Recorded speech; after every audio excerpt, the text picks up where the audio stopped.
एक बार फिर से स्वागत है आपका।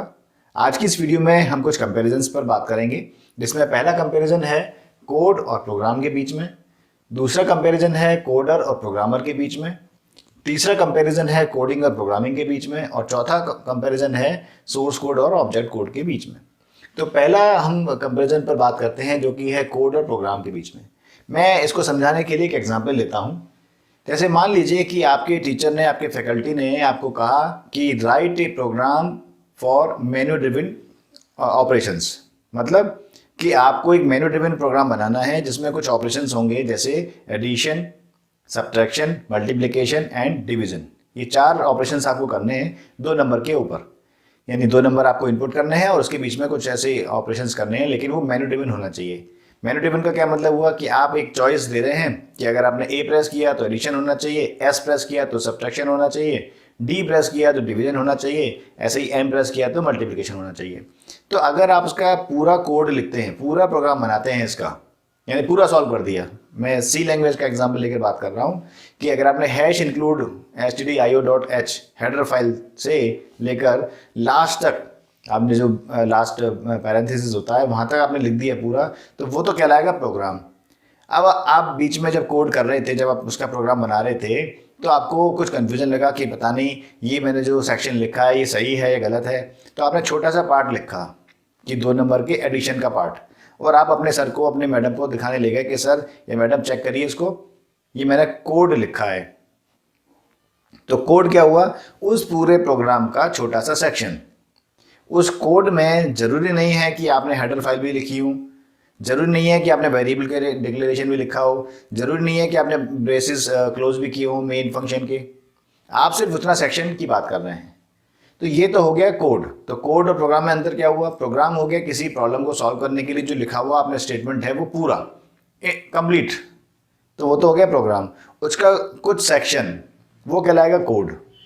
अब इधर ऐसे ही हम बात करते हैं कोडर और प्रोग्रामर। अब यहाँ पर कोडर और प्रोग्रामर थोड़े प्रोफेशनल वर्ड्स हो गए। जब आप अपनी लैब में कोड कर रहे होते हैं, प्रोग्राम बना रहे होते हैं, तब आप वहाँ पर कोडर प्रोग्रामर नहीं कहलाएंगे। क्यों नहीं कहलाएंगे? क्योंकि आप अपनी लैब में किस तरह के प्रोग्राम करते हैं कि 2 नंबर का एडिशन, 2 की टेबल प्रिंट करना, किसी के एम्प्लॉय की सैलरी कैलकुलेट करना, या एरे में कुछ इनपुट करना, उसको रिवर्स में प्रिंट कराना। तो ये जो प्रोग्राम है, इनका कोई मॉनिटरिंग टर्म में कोई बेनिफिट नहीं है, यानी इनको कोई परचेज नहीं करेगा। अब आपने कोई 100 नंबर्स का एरे रीड कर लिया और उसको प्रिंट कर दिया, तो कोई इसको प्रोग्राम को परचेज क्यों करेगा? नहीं करेगा, है ना। तो आप इस टाइम पर केवल स्टूडेंट हैं, तो आप वहां पर कोडर या प्रोग्रामर नहीं कहलाएंगे।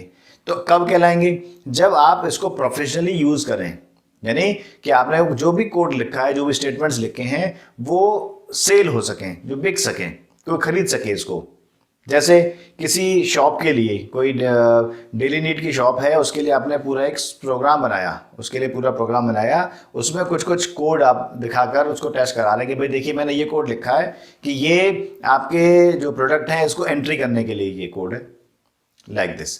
तो अगर आप ऐसी एक्टिविटी करते हैं जो कि प्रोफेशनली भी ट्रीट की जा सके, और आप सिर्फ छोटे सेक्शन की बात कर रहे हैं, यानी कि आपको पूरे प्रोग्राम से या पूरे सॉफ्टवेयर से कोई लेना देना नहीं है, तो आप सिर्फ जो लिमिटेड सेक्शन है, आपका कोई और बॉस है वो प्रोग्रामिंग हैंडल कर रहे होंगे, आप केवल छोटे से सेक्शन को, यानी सिर्फ स्टॉक की एंट्री को ही आप डील कर रहे हैं, तो आप कहलाएंगे कोडर। अगर आप एंट्री को भी डील कर रहे हैं, उसके डेटाबेस को भी, एंट्री को भी डील कर रहे हैं, उसका रिप्रेजेंटेशन को भी डील कर रहे हैं, पूरी टेस्टिंग भी कर रहे हैं, तो आप कहलाएंगे प्रोग्रामर, यानी उससे और बड़े लेवल के। कोडर से आपने क्या किया? छोटे सी कोड की बात की, लिमिटेड सेक्शन की बात की, वहाँ पर आपने पूरे प्रोग्राम, जो कि पूरा कंप्लीट पैकेज है, उसकी बात की। तो अगर आप वो बना रहे हैं, बनाने वाले हैं, तो आप कहलाएंगे प्रोग्रामर। अब थर्ड फेज की बात करते हैं, थर्ड कंपैरिजन की बात करते हैं कोडिंग और प्रोग्रामिंग के बीच में। तो वो जो कोड आप लिख रहे थे यहाँ पर, अगर आप उसकी एक्टिविटी को कुछ नाम देना चाहेंगे तो वो कोडिंग कहलाएगी। यानी जब आप प्रोग्राम बना रहे होते हैं तो उसमें पहले एक सेक्शन लेते हैं। जैसे मान लीजिए आप एडिशन, कुछ प्रोडक्ट्स का एडिशन, कुछ रेट्स का एडिशन, और कुछ प्रोडक्ट्स के स्टॉक की एंट्री कर रहे हैं, तो 2 एक्टिविटीज़ हो गई। तो आप पहली एक्टिविटी को जब आप काम कर रहे होंगे, इंडिपेंडेंट एक्टिविटी, तो कहलाएगी वो कोडिंग। प्रोग्रामिंग की बात नहीं कर रहे हैं आप वहाँ पर, आप एक लिमिटेड एक्टिविटी की बात कर रहे हैं, तो वो कोडिंग। प्रोग्रामिंग में क्या होता है, होगा तो कोडिंग के थ्रू ही। मतलब क्या हुआ इस बात का कि आप प्रोग्रामिंग, ये नहीं कि एक लाइन लिखा आपने पूरा प्रोग्राम बन जाएगा, ऐसा नहीं होगा। बनाएंगे तो आप कोडिंग के थ्रू ही, यानी छोटे छोटे प्रोग्राम आप बनाएंगे, छोटे छोटे कोड आप लिखेंगे और उनको इंटीग्रेट कर देंगे, मर्ज कर देंगे।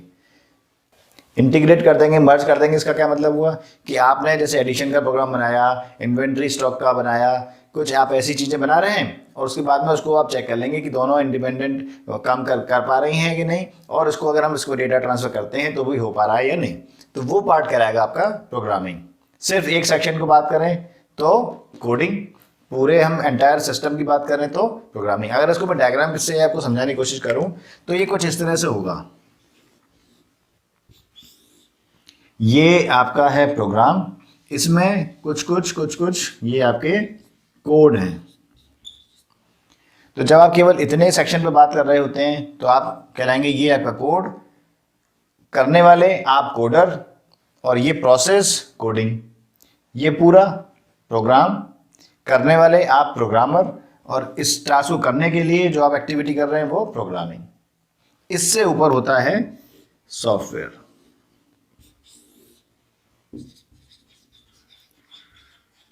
अब इस टॉपिक पर हम कभी और बात कर लेंगे। वैसे कुछ और वीडियोस पहले से भी हैं कि प्रोग्रामिंग और सॉफ्टवेयर में क्या अंतर होता है।